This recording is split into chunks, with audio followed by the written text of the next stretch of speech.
Okay, Charlotte, thank you for taking the time to come onto the podcast today. Thanks for having me. It's a pleasure, honestly. I really appreciate you taking the time. Can you please just let the audience know a bit about who you are and what it is that you do now? Yeah, I'm a professor of psychology at Rutgers University in the US, and I am a body image researcher, and I've been writing books about body image for, I don't know, at least the last 10 years, I guess now.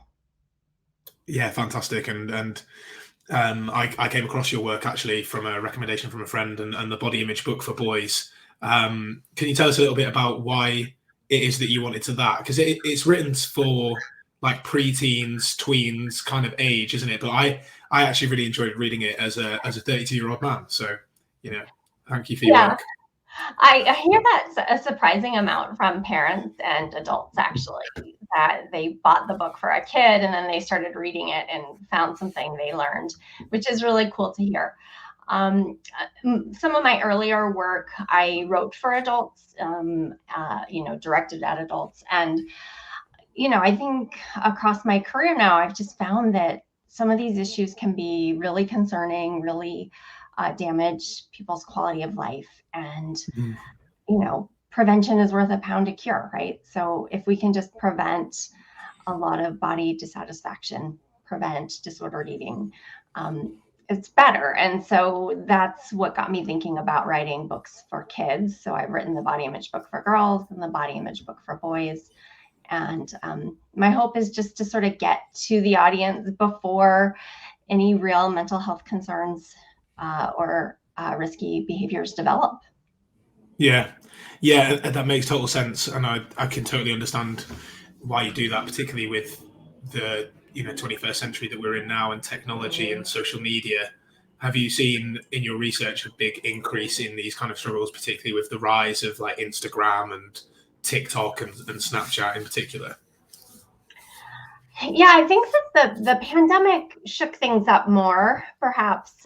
Social media, it's kind of harder to track the historical influence in some ways, because it's been more gradual across the last decade or so. We definitely, though, saw an increase in disordered eating and mental health concerns, especially among young people across these last pandemic years. And so I somewhat suspect that some of that was brewing anyways. There were some concerns, in part because of social media and other cultural influences. And then the pandemic just kind of sent most of us into at least a little bit of a spiral for a while there. Yeah. I think the effects of the pandemic are being kind of wildly underplayed from a mental health perspective in general. What do you think it was about the pandemic in particular with relation to its body image, just from someone who's sort of doing the research and seeing those trends? What do you think it was about that kind of escalated those issues? I mean, I think, part of what made the pandemic hard for everyone and also made it hard on people's body images is just how much our routines changed. So we were all used to, sort of getting up and getting dressed and going out and having a day and being out in the world. And for young people in particular, that often meant being physically active and interacting with their peers. And then a lot of that stopped, and some of it has never returned in quite the same ways. And I think some of that structure is not just good because it helps us to create healthy habits, right? Whether it's preparing meals or, playing on certain team sports or whatever it is. So that's one little piece of it. But then it also just, I think it's sort of comforting, those routines. And then when those routines disappeared, and especially people who felt really isolated or lonely, there was a lot of emotional eating going on. Like there was nothing else to look forward to except maybe dessert. And that's okay. I mean, it's okay to find some comfort in food. So I'm not trying to demonize that. But, people's weight in some cases went up, in some cases went down, depending on what kinds of habits they developed across that first year or so of the pandemic. And then Same thing with exercise habits, like a lot of gyms and places closed, a lot of team sports and things weren't happening. So, just these sort of daily life routines kind of went away. And I think for some of us, they've never completely returned to normal. And that can be, just kind of upsetting still. Yeah. Yeah. There's like a mourning for how life used to be. And I can totally understand that. And everyone is very different in their experience of both the pandemic itself and then the post-pandemic world. Although, as you said, schooling for young children and activities and all of that, like, all went out the window for adults as well, jobs and activities. So I can totally understand that, then that increase in emotional eating, and the differences in exercise, like just kind of looking back at it, which I almost don't like doing now. It's almost a kind of like, just want to stick it in the back of my memory and forget about it forever. But it's a kind of like, I actually saw an increase in my own activity because of our rules around being like, you're allowed kind of like one walk outside a day. So my partner and I were like, right, we're going to go out for like a mega walk, because she was furloughed from work. I worked for myself, so I created that kind of time in my diary. And then I was fortunate enough to kind of borrow gym equipment from a local gym and do it in my kind of car park of my apartment block. And I was so fortunate of that. But looking back, actually, my disordered eating was almost at its worst, because I was like, okay, I'm not being as active, even though I was. And I was like, right, I was restricting food quite heavily, actually, for that emotional eating that was inevitably happening in the evening. So it's interesting that you brought those things up, because upon reflection, yeah, you can definitely see those things across. Such a crazy time. Yeah, I mean, there was so much anxiety.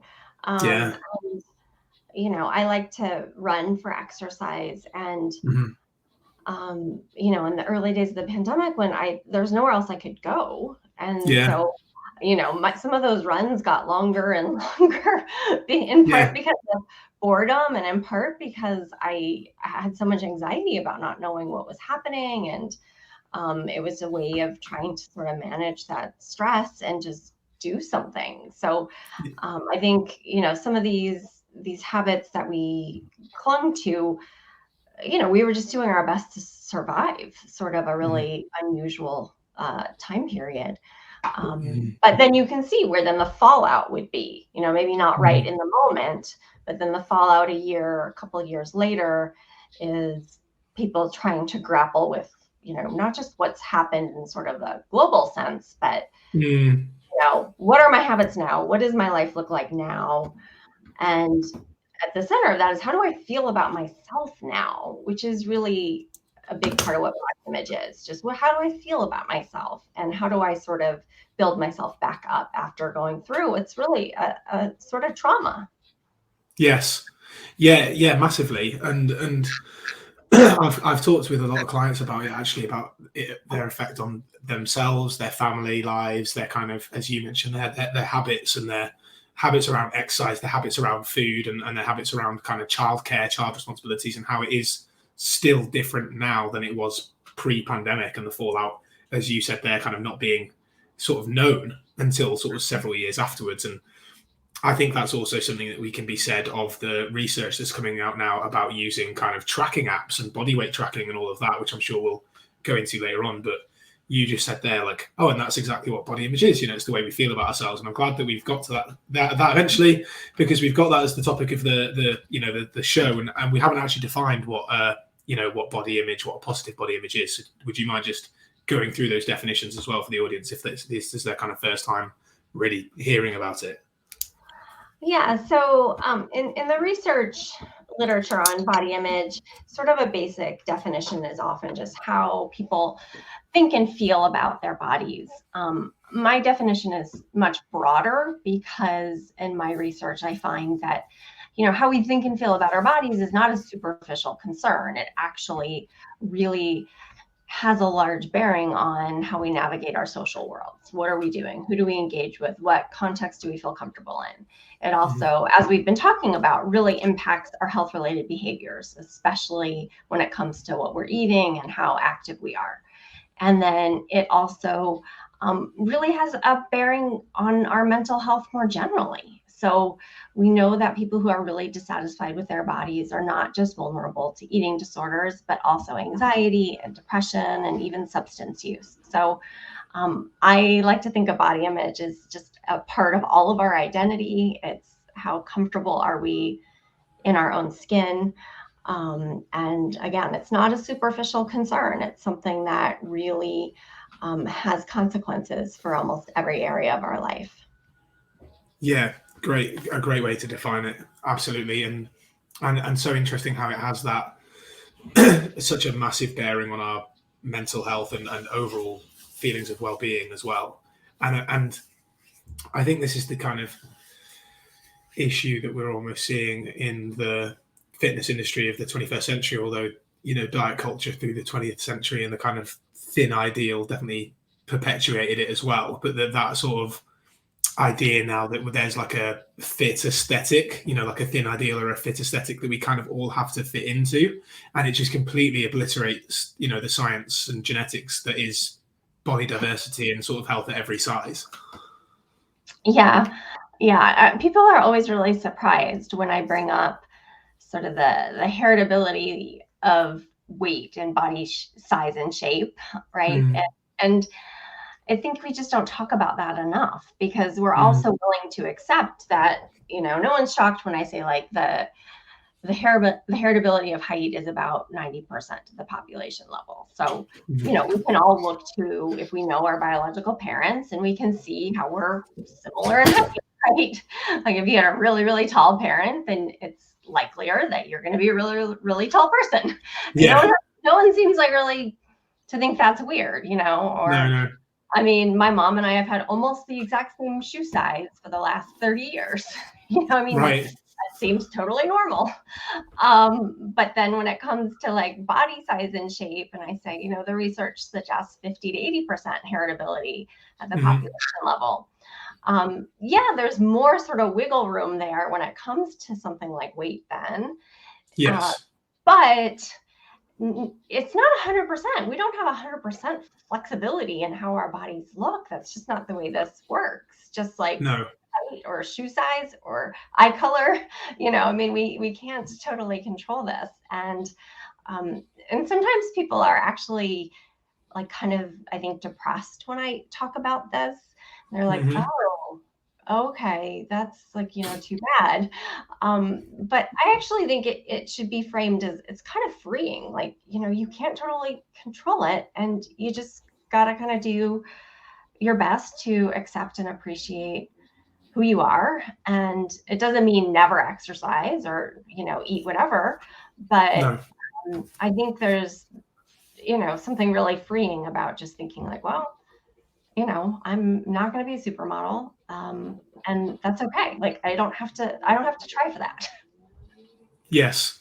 Yeah. I really want to kind of lean into this a bit more, actually, Charlotte, that whole, like you just said there, people almost get depressed or down about hearing that kind of news and the 50 to 80% heritability, just to,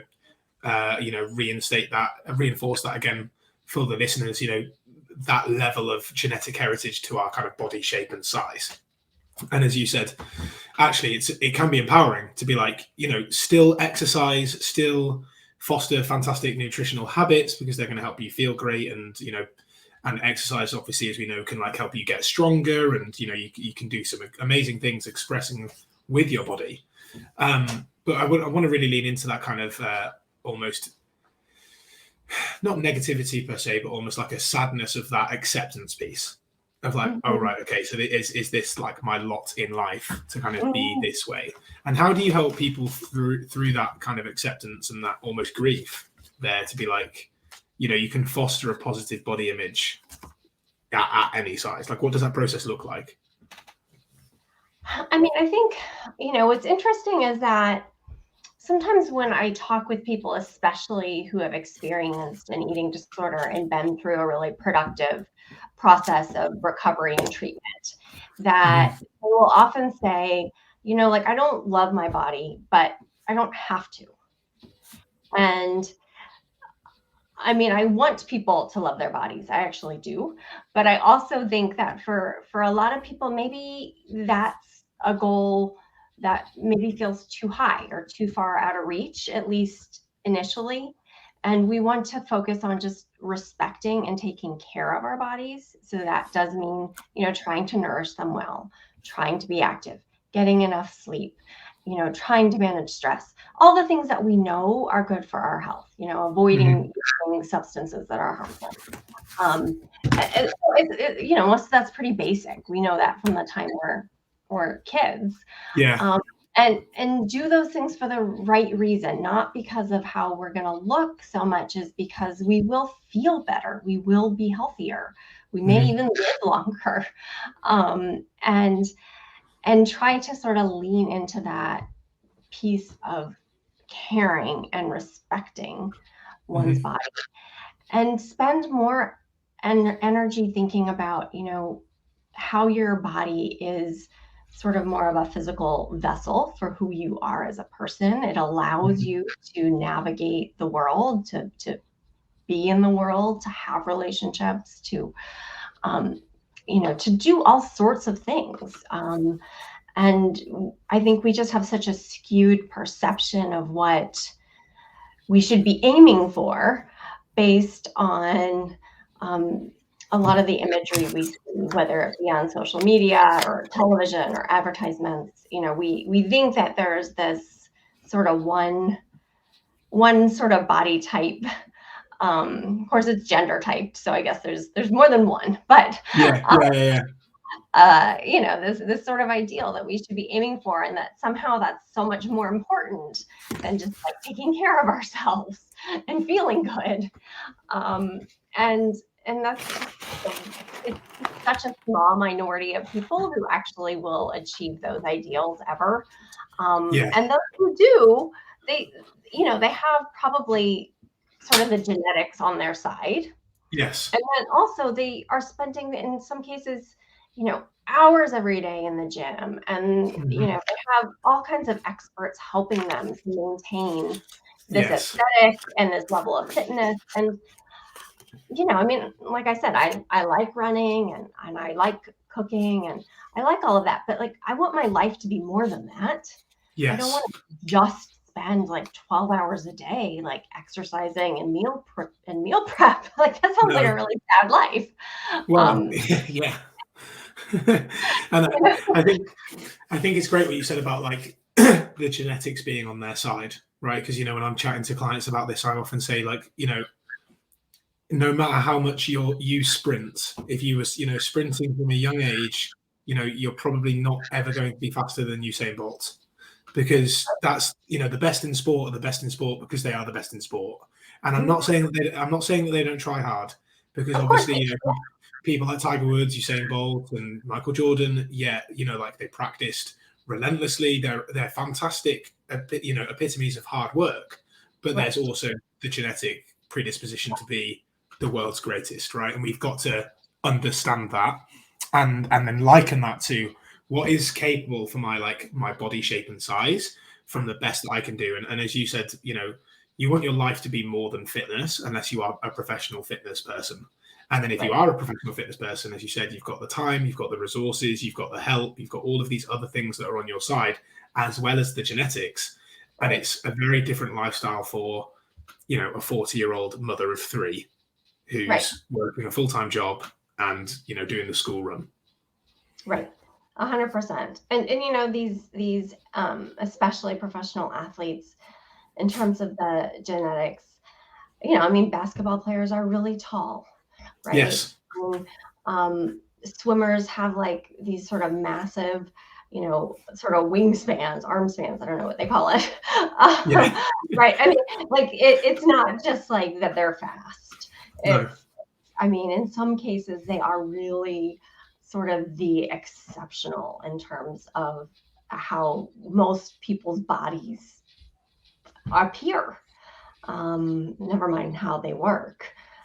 So I think you're right, and it makes me sad when I see and talk with people who are, like you said, like in their 40s or 50s and just, living like kind of normal but happy, rewarding lives, and yet they still feel bad about themselves because they're aspiring to this sort of ideal and lifestyle that so few people really even have. And most of us just shouldn't be preoccupied with it. It doesn't even make sense. And um, it's like at what point do we just enjoy our lives and stop worrying Yes. about like this totally, unrealistic option? Yeah, and it is difficult, isn't it? Because one of my sort of thought about questions would have been, where do you feel these struggles have come from? And I guess we've already kind of covered that. Yeah, okay, there's been a rise in technology, so that there's a greater sea of kind of comparison available. Fitness accounts to follow. I'll hold my hand up as well as a younger fitness professional. It was very much aimed at kind of aesthetic improvements and all the rest of it, because I grew up with my own body image and dieting issues and felt like I'd kind of solved them all, which I hadn't at all. But I felt like I had, and therefore was kind of, trying to market the same sort of service. But then there's also that thin ideal that you have with women, and then you have that kind of like fit, toned, muscular ideal that you see with men. Where do you think these struggles come from? Do you think that it's the media, TV, film, and everything kind of just shoved down our necks, and that lack of body diversity that we see on a daily basis? I mean, certainly that sort of cultural media level influences are important, but we definitely see with people who have greater body image struggles and disordered eating that there's very often other layers. And so Right.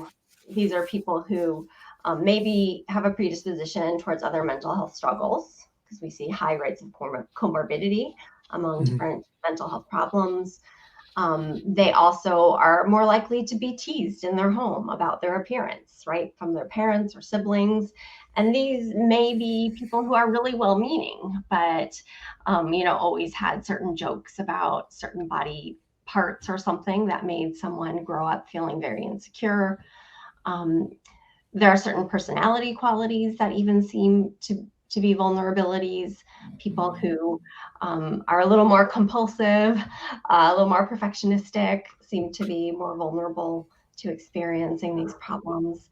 And there's also a really high genetic predisposition, it turns out, just like Right. everything, right? I mean, so it's no one's fault if you feel, unhappy with yourself, dissatisfied with your body, or have a mental health problem. It's not your fault. I mean, we are living in a society that, in fact, almost encourages some of this. Um, and so we can hardly blame ourselves. And then we also, we don't have any control over whatever genetic predisposition we have. Just like we can't control how tall we are, we can't really control our body shape or size. And we also have some mental health predispositions. So, it's a lot, but anyone who feels any struggle deserves help and shouldn't be ashamed, because it's not our fault. Yeah, it makes total sense. And particularly what you said there about like almost comments slash teasing from within the family. And if I had a follower reach out to me recently, actually, who's been on her own intuitive eating journey, and she was a client of mine as well, actually, and we worked a lot on that kind of relationship with food, and that her relationship with exercise, and focused a lot on kind of strength training and fitness for enjoyment, and getting to a position where she felt like she was eating for that activity, to enjoy food again, rather than always restricting and dieting. But she even messaged me on the weekend to say that her father had made a comment about her putting on weight, and was asking my advice. And I just wonder, if you see this with your, the people that you speak with, what's your advice for kind of boundaries within a family setting, particularly from a parental figure? Yeah, I mean, I think this is nearly impossible for kids because kids don't know any better. So if parents are teasing them, it can take until you're an adult and you look back and you're like, oh, wait a second, that wasn't cool. But then once you are an adult, I think it can be really difficult still. And it's not even always explicit comments. Sometimes it's just if people in your family or household have their own disordered habits, that then you can feel sort of sucked into that, right? That it's just sort of normative to restrict certain foods or to be engaged in certain kinds of activities. But I think depending on the kind of relationship you have with those family members, it can be valuable to say, like, I'm really trying to work on my body image, or I'm really trying to work on my mental health. And it would be really useful if you didn't say things like that, or if we don't talk about A, B, or C. And to be honest, family members are not always responsive, right? Because they feel really defensive then if they think they've been hurtful. And so, it's not uncommon to say, like, oh, you're being so touchy, or, to kind of like dig in on the teasing.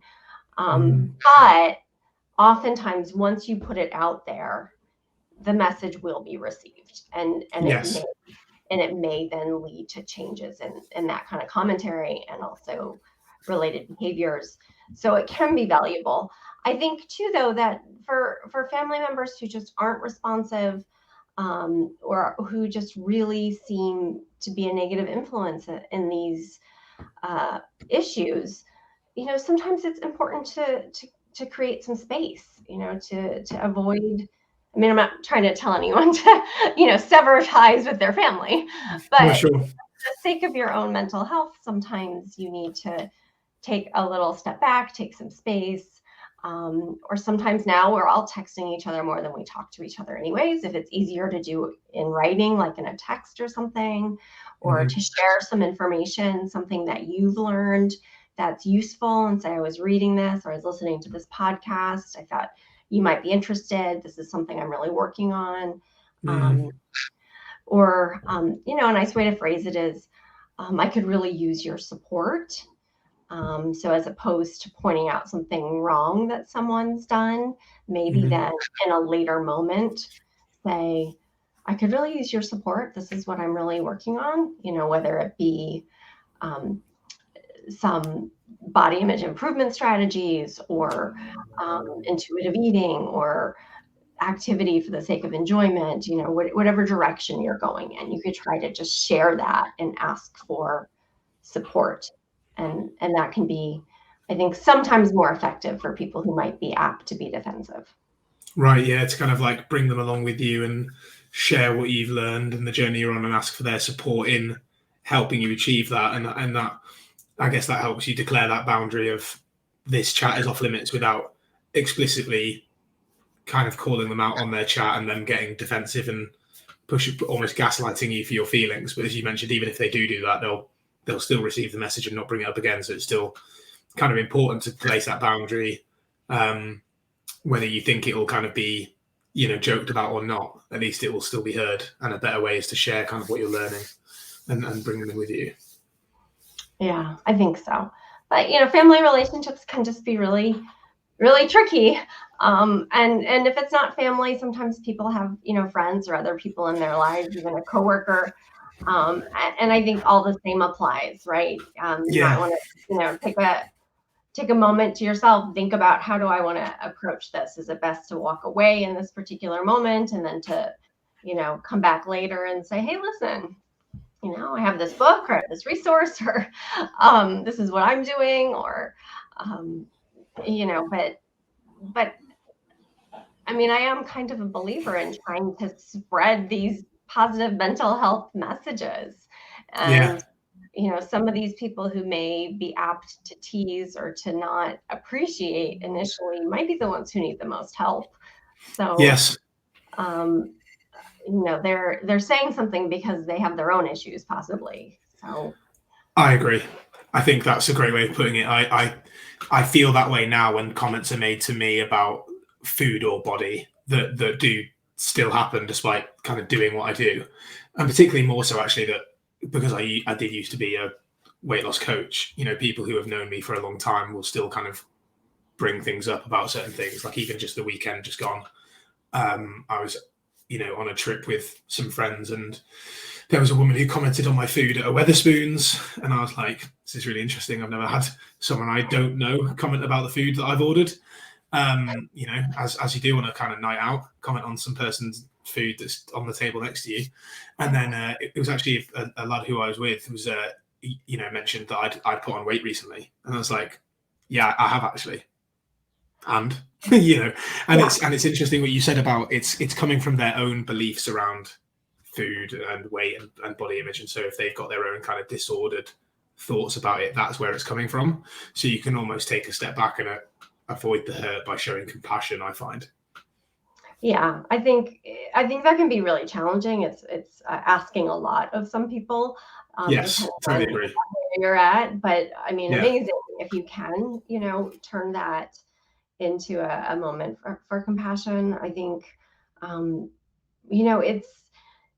it's really great if someone brings something like that up, though, and you can just say like, yeah, our bodies change, or like, yeah, I've been doing a different whatever exercise routine, or I'm just working on my mental health, and that's most important to me right now. And I think I just wish there was more cultural attention paid to the fact that we keep evolving and changing, right? And that's in all kinds of ways. Like, we're not going to look the same in 5 years. We're not going to necessarily have the same hobbies even in 5 years. We're like, life changes. And that can be a wonderful thing. And I like to think in most ways we can keep getting better. So, 5 pounds more or whatever it may be, like, just is sort of irrelevant, it seems like, in the big picture. It's a great way to put it, yeah, because like I say this to people all the time now that our bodies are meant to change. We all have our kind of set point that our bodies will kind of fluctuate up and down from. And I talk to people about if you have done a lot of different dieting, restrictive plans, or trying to force your set point lower, then you may be in a position now where it's higher than it potentially should be. Maybe because there's a lot of those things that kind of happens with that weight rebound each time. Yeah. And I do tell people about, as you just said there, your habits in 5 years' time could be completely different. But I even find the seasons make a huge difference. Winter, the mornings are darker, the evenings are darker, it's colder. You're less likely to be outside, be active, be doing things. You're more likely to eat more comfort food. You're more likely to spend the evenings inside in front of the TV, wrapped up, being cozy. You've got the whole festive season as well. And I was like, I see my weight fluctuate between the seasons. And I used to, and now I just, it's just that's just what's going to happen, and because I let my hobbies and activities change now without forcing them to, and just, go with the flow of life. Yeah, I think that's such a nice way to put it, because, if we spend too much time being upset with this, whether it be season to season or year to year, it just really detracts from enjoying the rest of our lives. And I think that, yes, it's good to attend to our health and to take care of ourselves and to be active if we can be, and to, eat nutritious foods if we're able to. But, yes. There have to be sort of some parameters where we don't just spend all our time thinking about these things, because there's just a lot more to life. Absolutely agree. Yeah. And I guess moving forward into the kind of like, name of the podcast, and I understand, appreciate, and completely know for a fact that all genders do struggle. But as a male in this space who talks a lot about his body image concerns and wanting to kind of spread that awareness, why do you think there's almost a bit of a stigma between, men kind of sharing their struggles in the world and being open that they're struggling with their body image concerns as well? Yeah, I think there's a variety of things that contribute to this. And one is just that we have good research to suggest that boys and men are not always as verbal or as communicative, and that this is how they're socialized. So it's not necessarily like this innate difference between genders, but if you don't have people talk to you and communicate with you about how you're feeling, or things like mental health, then it feels very strange. It feels very vulnerable to bring up those topics. And so that's definitely a piece of it. We've had research for decades going back now suggesting that men are less likely to utilize, health services even, right? If they're sick, they don't want to go. They don't want to go get help. So that's not just a stereotype. That's really supported by research. Yeah, And when it comes to body image in particular, I think a big part of it is people's sort of misunderstanding of what we even mean when we're talking about body image, right? right. Just there's been a lot of emphasis in this work on girls and women and thinness for many years. And so if that's how you're thinking about it, as a boy or man, and you're thinking like, oh, I'm not worried about being thin, or I'm not worried about, certain aspects of my appearance, then oftentimes, especially when I talk to boys, they'll say like, well, I don't have any body image issues, and then 5 minutes later, they're telling me how they won't take their shirt off at the pool, or, they go to the gym X number of times per week. And I'm like, these things are related. But they just don't always conceptualize it as such, because no one's really talked with them about it as these things are related. Like if those things are related to how you feel about yourself, that is body image. That is, part of your identity. So I think there's just a lot of misunderstanding. It is a big piece of it. And we have definitely made progress, I think, in the last year, both in terms of the research science and the popular discourse, but we have a long way to go. And it's not just body image. It's really just, I think, getting more comfortable with talking with boys and men more about mental health issues and mental health treatment. And I think we've just got a long way to go still. We do. Yeah. And I like how you said that we've definitely come a long way, and the trend is going in the right direction. That's nice to hear. And good to kind of clarify why men might struggle to speak about it, and how that's kind of like across the board when it comes to like healthcare issues and just problems in general. And that kind of, I think it's the sort of like man up type, rhetoric that's kind of passed through the ages.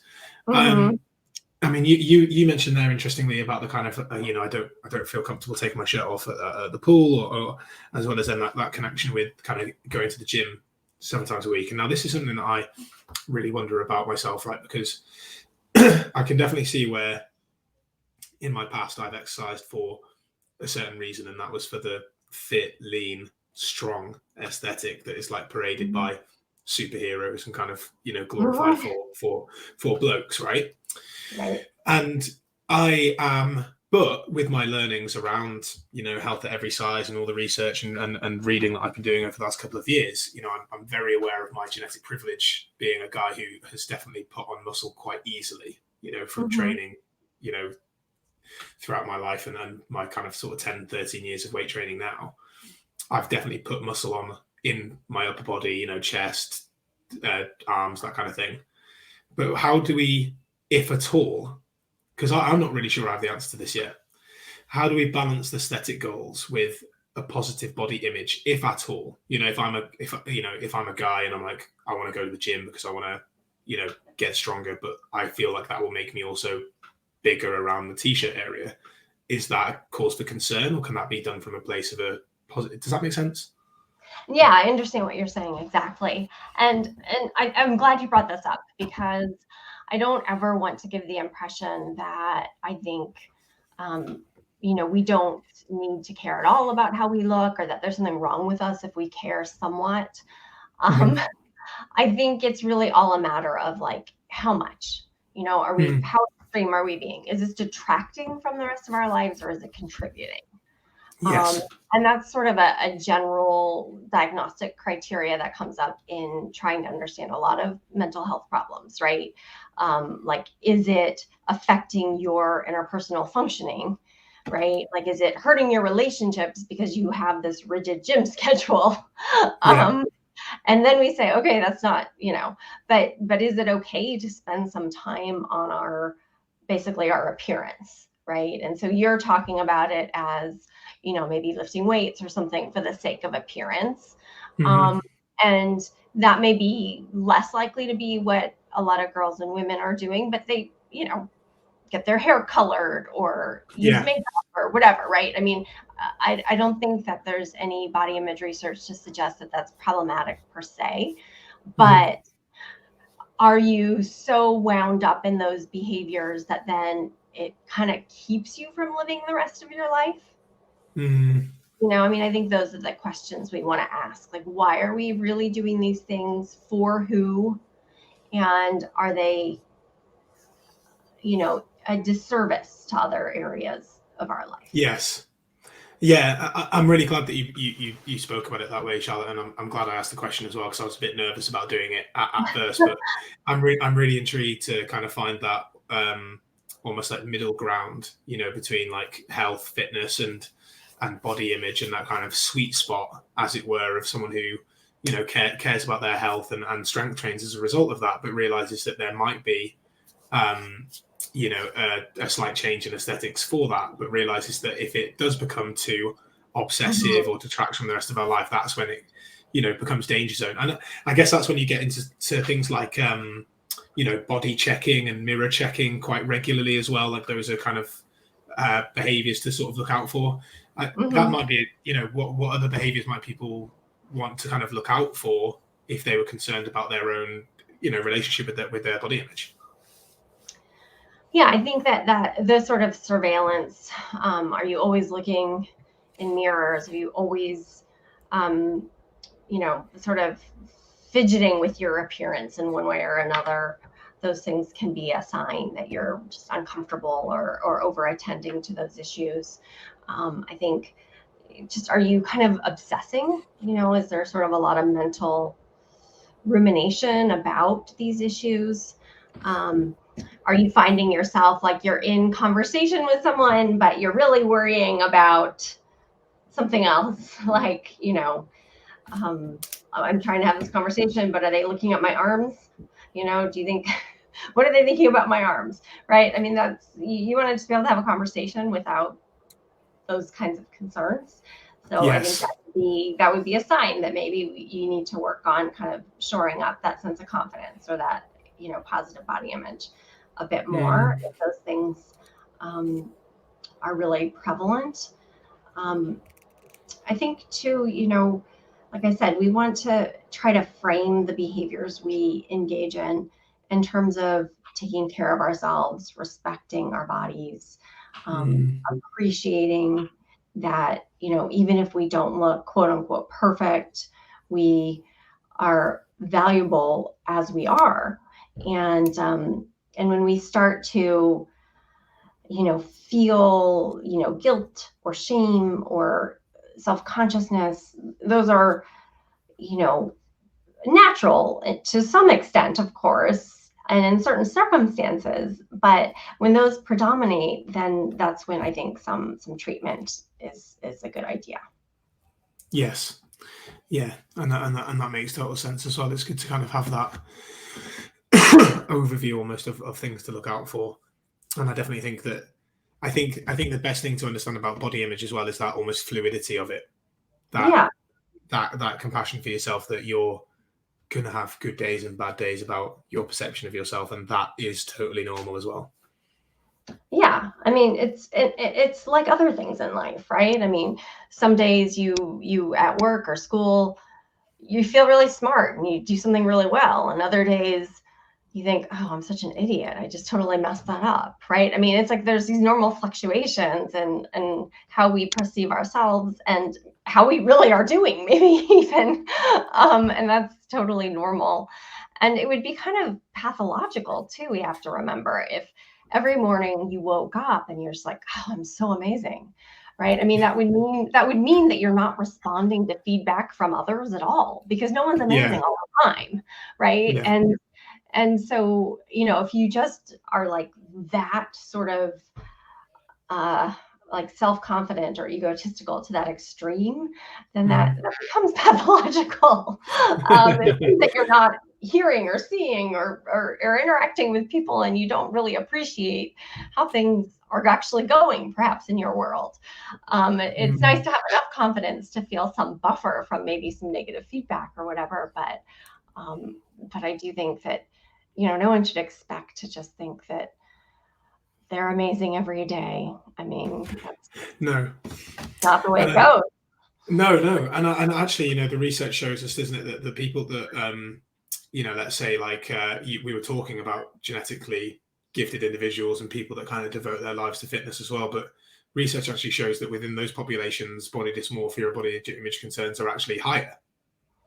I So mean, that, oftentimes, yeah, they're not necessarily lower anyways. We know no, that, you no, know, and I, when I was working on the body image book for boys, I actually um, interviewed an Olympic swimmer mhm, and talked with him about these issues. And um, it was really interesting because, you know, it's like a friend of a friend of a friend or something put me in touch. And so I had gone online to like read a little bit more about him before I talked with him. And of course, because he's an Olympic swimmer, it's like all the pictures online, he's like walking around, without a shirt on, and he looks like he's in just amazing physical shape. And, mhm, then I talked with him and he just says, everyone's insecure. He's like, I mean, I spent like my whole, late teens, early adulthood around other Olympic swimmers, and everyone mhm, has some pockets of doubt.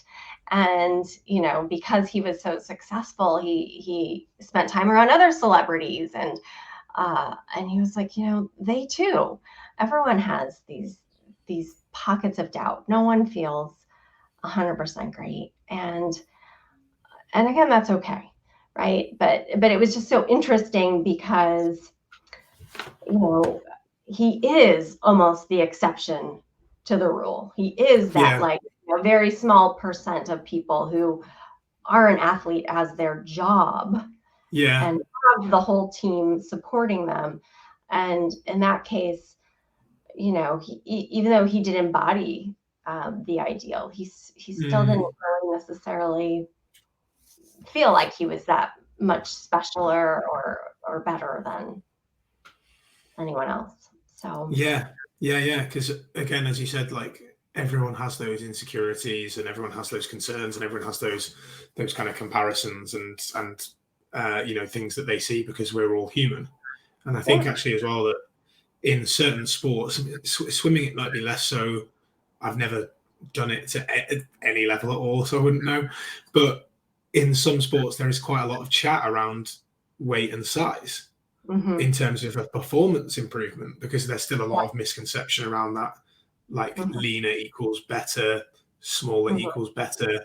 And so you never know that for him, he might have had those messages, chats, conversations with coaches that would lead him to still be then kind of concerned about that to that level. Yeah, completely. So, um, it's I think valuable to remember that even those people that we almost can't help but aspire to look up to are often walking around with some of the same insecurities. And um,